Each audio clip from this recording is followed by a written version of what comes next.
Good morning. আশা করব তোমরা সবাই খুব ভালো আছো আর সুস্থ আছো। আমিও খুব ভালো আছি। আজ হচ্ছে 2 জানুয়ারি, শুক্রবার।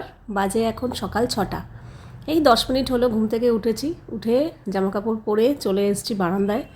দুদিন ধরে না মানে আজকে দেখছি ঠান্ডাটা একটু কম লাগছে, মানে অন্য দিনের তুলনায়। এই কটা দিন যেরকম মানে হাড় কাঁপানো ঠান্ডা, প্রচণ্ড হাওয়া দিচ্ছিল আর কি ঠান্ডা, সেই তুলনায় একটু কম লাগছে। যাক, তবু প্রোটেকশন নিয়ে রয়েছি যাতে ঠান্ডাটা না লেগে যায়। আর সত্যি কথা বলতে গেলে কি, এইভাবে রয়েছি বলে না, এত সকালে উঠছি, ছাদে যাচ্ছি, হাঁটছি, তা সত্ত্বেও না ঠান্ডা এখনও পর্যন্ত আমার লাগেনি, মানে ঠান্ডাতে কষ্ট হয়নি।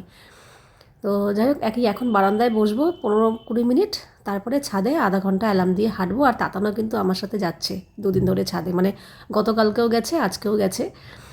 আর ও আমার ওঠার আগেই ও উঠে পড়েছে, উঠে ফ্রেশ হয়েও পড়তে বসেছিল। তারপর আমি যখন ছাদে যাচ্ছি তখন ও আমার সাথে যাচ্ছে। তো ছাদ থেকে অলরেডি চলে এসেছি। এসে আমি এখন ফ্রেশ হলাম, ফ্রেশ হয়ে চোখ মুখ ধুয়ে, কিন্তু জল যা ঠান্ডা না, মানে মুখে কুলি করতে পারছি না, কুলকুচি করতে পারছি না, শিনশিন করছে। এমনি আমার একটু দাঁতের প্রবলেম রয়েছে, এক পাশের দাঁতটা নিয়ে মাঝে মাঝে একটু সমস্যা হচ্ছে। এক পাশ দিয়ে তো খেতে পারছিই না, আর ঠান্ডা গরম জল লাগলে শিনশিনিয়ে উঠছে। আর মাঝে মাঝে না একটু খাবার চলে গেলে কিংবা বেকাদা হয়ে গেলে একটু হালকা ব্যথাও করছে। মাঝখানে তো কদিন কী হচ্ছিল, শঙ্খ বাজাতে পারছিলাম না। জোরে যদি শঙ্খ বাজাচ্ছিলাম না, এই পাশে দাঁতটা ব্যথা করে উঠছে, আর বেশ খানিকক্ষণ ব্যথাটা স্টে করছে। তো 2 দিন তাতানকে দিয়ে শঙ্খ বাজিয়েছি। এখন কদিন বাজাচ্ছি, দেখছি না ঠিক আছে। মানে একটু যখনই বাজাচ্ছি ভয় ভয় বাজাচ্ছি, জানি না কেন এরকম হচ্ছে। তো এখনও অবধি যেহেতু সেরকম পরিমাণে বাড়াবাড়ি কিছু হয়নি, তাই জন্য এখনও অবধি রয়েছি। বাড়াবাড়ি হলে তো ডাক্তারের কাছে যেতেই হবে। তো ওদিকে একটু গরম জল খেয়ে নিয়েছি, খেয়ে বাইরেটা ঝাঁট দিয়ে জামাকাপড় ছেড়ে ফ্রেশ হয়ে এবার তুলছি বিছানা। ওই ঘরেরটা তাতান তুলে ফেলেছে বিছানা, কিন্তু আমাকে ঝাড়তে হবে। ও এখন ওই ঘরে গেছে, পড়তে বসেছে। তো ওকে পরে একটু উঠিয়ে বিছানাটা ঝাড়তে হবে। আর এই ঘরেরটা আমি তুলে দিচ্ছি। আর আমাদের ইন্দ্রবাবুও কিন্তু সকাল সকাল উঠেছে, উঠে ও বেরিয়ে গেছে। এখন আমরা তিনজনেই যে যার কাজে সকালবেলা লেগে পড়েছি।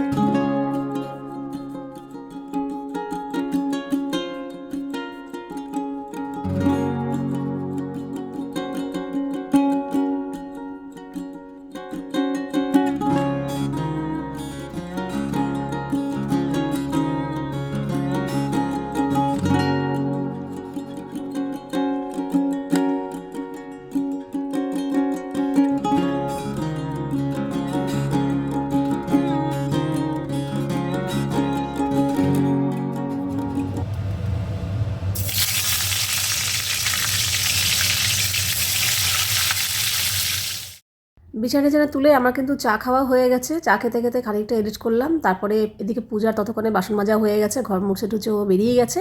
তারপরে এলাম আমি রান্নাঘরে। এখন রুটি করছি। আগের দিনের আটা মাখা ছিল, তো আটা মাখাটা ফ্রিজ থেকে অনেকক্ষণ আগেই বার করে রেখেছিলাম। আর তাতানকে আমি একটু 2টো বেগুন ভেজে দিলাম। ওকেই শুধু রুটি করে দিচ্ছি, কারণ যা আটা মাখা আছে ওরই হবে, আমার আর হবে না। তো আমার জন্য আলাদা করে আর রুটি করলাম না, মানে আটা মাখলাম না আর কি। মাখা থাকলে করতাম। তো ওটা তাতানকে দিয়ে দিই। আর আমি এখন খাবো ছাতু। তাতান ছাতু খুব একটা পছন্দ করে না, খুব একটা কি, একদমই সকালবেলা ছাতু খেতে পছন্দ করে না। ওকে যদি ছাতুর কথা কোনো সময় বলিও, বলে কি তুমি আমাকে যাই দাও আমি যাতে একটু চিবিয়ে খাই, ছাতু তো গিলে খেতে হয়। বলে কি মনে হয় কিছু খাইনি, তো এমন কিছু দাও যাতে চিবিয়ে খেতে হয়, আমি একটু চিবিয়ে খাবো মানে এমনভাবে বলে না।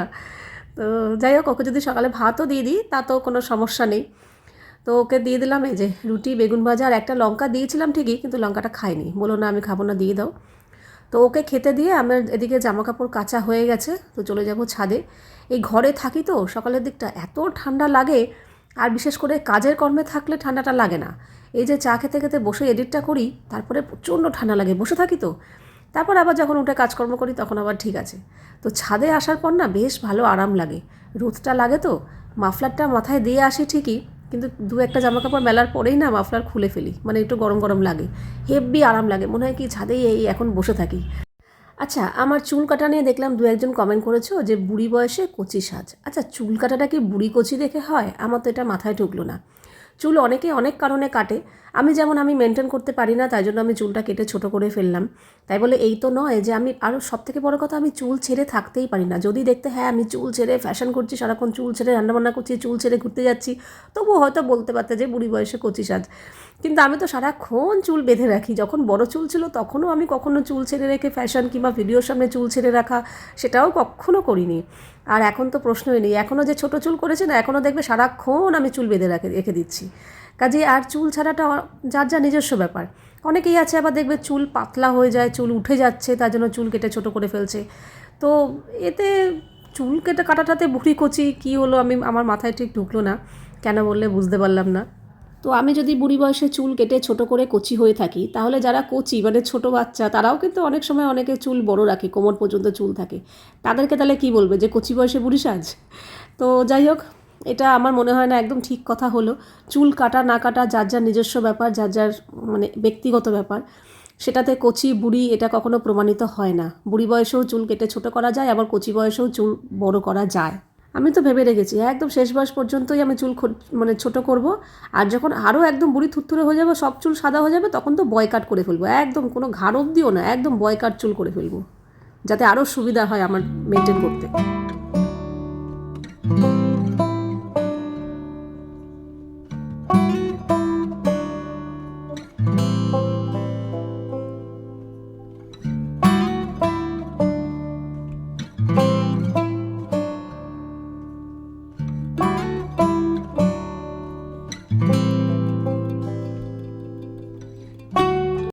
ওদিকে বাসন কোসন পরিষ্কার করে জায়গা মতো রেখে টেবিলও পরিষ্কার করে ফেলেছি। এখন রান্নার সবজি টবজি বার করব, তার আগে মাছটা বার করে রাখি। আজকে এই কাতলা মাছটা করব, তো এই কাতলা মাছটা বার করে রাখলাম। আর তারপরে এই যে তাতানের জন্য একটু কাজু আর খেজুর বার করছি। তো ওর জন্য বার করতে গিয়ে আমিও দু একটা মুখে দিই রেগুলার। যদি মৌসুম্বি তো প্রতিদিন একটা করে দিচ্ছি, আর যদি সাইডে আর কোনো ফল না থাকে, মনে করো কোনো দিন কলা সবেদা এগুলো থাকে, তো ওগুলো থাকলে আর এগুলো দেই না। আর যদি দেখি না আর কোনো ফল নেই, তাহলে ওই রোজ 3টে করে খেজুর আর 5-6টা করে কাজু দেওয়ার চেষ্টা করি। তাও এক একদিন বলে যে আজকে দিও না, আজকে খাবো না, তো আর জোর করি না। ইন্দ্র আমাকে বললো, তাতানকে এখন আর খাওয়ার নিয়ে জোর করো না। ওই রোজ জোর করে দুধ দেওয়া, জোর করে এই খাওয়ানো সেই খাওয়ানো, এখন যথেষ্ট বড় হয়েছে, এবার কি করবো আর। আসলে আমি জোরটা করি কেন, যেহেতু আমিষ খাওয়াটা ছেড়ে দিয়েছে, তো পুষ্টিটাও তো দরকার না, তাই জন্যই চেষ্টা করি জোর করানো। তো ও বলে কি, দূর, জোর করে খাইয়ে না, তো জোর করে খাওয়ালে কোনো গায়ে লাগে না, বলবে এবার নিজের ইচ্ছা যদি না খায় তো দিও না, নিজেরটা নিজে বুঝবে, কিছু হলে নিজেই ভুগবে, আর কি করা যাবে। তো চলো, এদিকে সবজিগুলো সব বার করে রাখলাম, দুপুরে কি রান্না করব, তারপরে আমি চলে যাব স্নান করতে। আর তাতানের স্নান হয়ে গেছে।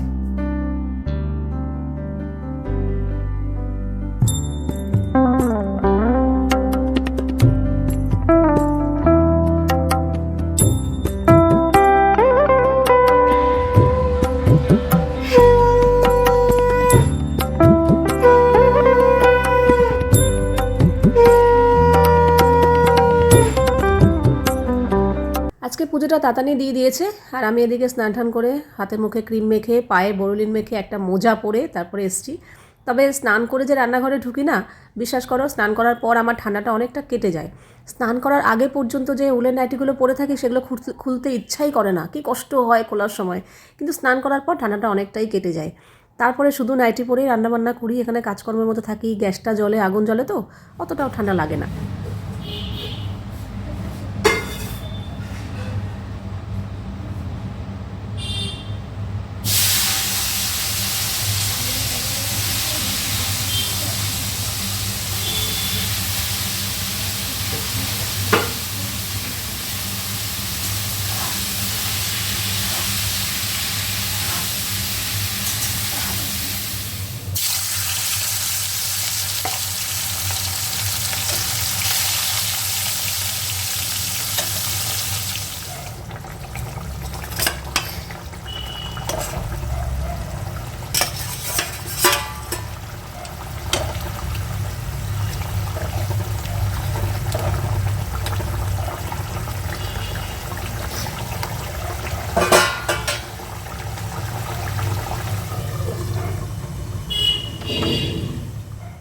ডাল ফুলকপি আলু ভাজা তাতানের জন্য করেছি, আর আমাদের জন্য মাছ ভাজা, মাছের ঝোল, এই।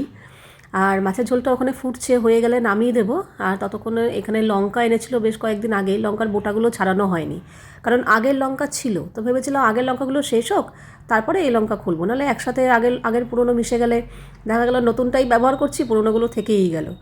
তো তাই জন্য আগের লঙ্কা শেষ হলো, তারপরে এই নতুন লঙ্কা বোটা ছাড়িয়ে রেখে দিলাম জায়গা মতো। আর তারপরে গ্যাসটা আজকে ভালো করে সাবান দিয়ে পরিষ্কার করছি, কারণ মাছ টাছ করা হলে না মাছের যত যাই হোক ছেটে। আর আমার কাছে মনে হয় কি মাছ মাংস রান্না করার পর গ্যাসটা একটু ভালো করে পরিষ্কার করলে আমার নিজের মনটাও ফ্রেশ লাগে, আর জায়গাটা তো বেশ পরিষ্কার থাকেই। আর এমনিতেও অনেক দিন হইলো রান্নাঘরটা বেশ ভালো পরিষ্কার করা হয় না। আমার রান্না হয়ে গেছে, রান্নাবান্না সেরে মাছ টাছ করেছি, তো গ্যাসের জায়গাটা ভালো করে সাবান দিয়ে পরিষ্কার করলাম। আর এখানে সব রান্নার টেবিলে নিয়ে এসেছি। তাতানের অলরেডি খাওয়া হয়ে গেছে। এখানে একটু বেশি করেই ফুলকপি আলু ভাজা করেছি, কারণ ইন্দ্রও ভালোবাসে। আর এখানে ধনেপাতা দিয়ে ডাল করেছিলাম, আর আমার জন্য এক পিস মাছ ভাজা করেছি। আমার এই কাতলা মাছটা না ভাজা ভালো লাগে। আর করেছি এখানে কাতলা মাছের ঝোল আলু দিয়ে পেঁয়াজ দিয়ে।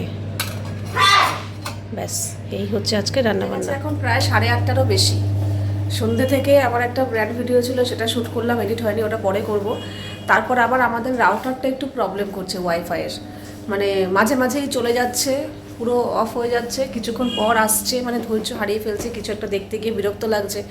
তো জানিয়েছিলাম, জানানোর পর ওই আজকে এসে রাউটারটা চেঞ্জ করে দিল, বললো এটা ইউজ করে দেখো, যদি এটা তো প্রবলেম না হয় তাহলে বুঝবো যে রাউটার থেকে হচ্ছে। এবং ঠিক আছে, তো একটা নতুন রাউটার লাগিয়ে দিয়ে গেল, এটা 1 সপ্তাহ ইউজ করতে বললো। তো এখানেও কিছুটা সময় গেল। ওইখানে দেখতে পাচ্ছ কিনা জানি না, চেয়ারের মধ্যে 3-4 দিনের জামা কাপড় গুড় হয়ে জমে রয়েছে। 2 দিন ধরে তো সন্ধ্যেবেলা বাড়িতে থাকছি না, তো জামা কাপড় ভাঁজ করা হচ্ছে না, পুরো পরপর জমা হয়ে রয়েছে ভর্তি। যা লাগছে ওখান থেকে টেনে টুনে বার করা হচ্ছে। তো আজকে ভেবেছি না, জামা কাপড়গুলো ভাঁজ করতেই হবে। তার মধ্যে তাতানো বলছে ও যেহেতু সকাল সকাল উঠছে তাড়াতাড়ি করে খেয়ে শুয়ে পড়বে, তো শুক না শুক তাড়াতাড়ি করে খাওয়ার অভ্যাসটা রাত্রে খুবই ভালো জিনিস, 9টার মধ্যে খাবে বলছে। তো বললাম আমি একটু চা খেয়ে নিই, অনেকদিন পর সন্ধ্যেবেলা একটু চা খাচ্ছি। সন্ধ্যেবেলা চায়ের নেশা খুব একটা নেই, ইচ্ছা হলে খাই, নাহলে খাই না। ঠান্ডার মধ্যে একটু ভালো লাগে, তো 2 দিন ছিলামও না, চাও খাওয়া হয়নি। তো আজকে একটু চা নিয়ে বসলাম, চাটা খেয়ে নিই। আগে তাতানকে রুটিটা করে দিয়ে দেবো, দুপুরবেলার ফুলকপি আলু ভাজা রয়েছে। তুই করবি? মানে বেলবি ভাজবি একা? ও আচ্ছা, ওর আবার ইচ্ছা হচ্ছে ও রুটি নিজের হাতে করে খাওয়া। এখন ঠিক আছে, তাহলে আমি চাটা খেয়ে আটাটা মেখে নিই, ও খেয়ে নিক। দুপুরবেলার ফুলকপি আলু ভাজা রয়েছে, ও বলছে ওটা দিয়েই খাবে, কিন্তু আমাদের জন্য একটু তরকারি করতে হবে। ওর খাওয়ারের ব্যাপারটা হয়ে গেলে আমি তরকারিটা বসিয়ে দিয়ে তারপর যাবো ওই ঘরে, জামা কাপড়গুলো উদ্ধার করবো। তাতান কিন্তু বেশ ভালোই গোল করছে, ছেড়ে দেওয়ার বড় করতে হবে না। এই যে এখানে অলরেডি দুটো, এটা বাজে হয়ে গেছিল, প্রথমটা বাজে হয়ে গেছিল একটু, কিন্তু মনে হচ্ছে পাতলা করে ফেলছি। হ্যাঁ পাতলাই তো ভালো, বেশি পাতলা হয়ে যাচ্ছে। না না এবার এটা দিয়ে ঢেকে রাখ। রুটি করতে ভালো লাগে, তোমাদের এটা করে রেখে দিই না। আমরা ঠান্ডা ঠান্ডা খাবো নাকি? গ্যাসটা বাড়িয়ে দে এবার।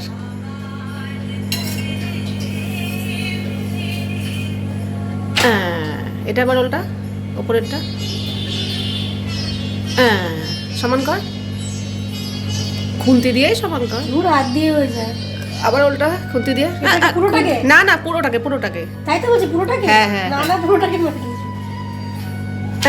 এবার ওপরেরটা আমি হাত দিয়ে করে দিয়েছি। হয়ে যায়। এবার পুরোটা উল্টে ওই পাশে নিয়ে যা। এবার উল্টা খুন্তিতে নিয়ে যা। এরকম করে না বাবাই, এরকম করতে নেই, ছাঁকনিতে লেগে গেলে হাত মাত পুড়ে যাবে। কিচ্ছু হবে না। এইটা একটু ফুলছে,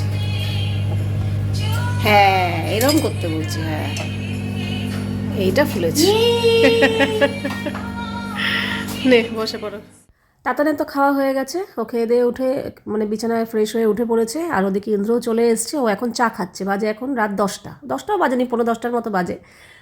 তো আমি ওকে বললাম তুমি চা খাচ্ছ যখন খাও, যখন খাবে আমাকে বলবে, তখন গরম গরম রুটি করব। আর এখন আমি চলে যাই ঘরে, জামা কাপড় প্রচুর হয়ে রয়েছে, সেগুলোকে আজকে না গোছালেই না। রোজ কাচা হচ্ছে কিন্তু ভাঁজ করা হচ্ছে না, এরপরে জামা কাপড় খুঁজে পাবো না। যেখানে জামা কাপড় রাখার জায়গা সেখানে পুরো ফাঁকা, অথচ চেয়ারে ভর্তি। আর ওদিকে তাতান এখন সবে খেয়ে দিয়ে এলো, এখন বলছে শোবে না। ও খেয়ে দিয়ে উঠে সঙ্গে সঙ্গে শোয় না, একটু বাদেই শোয়।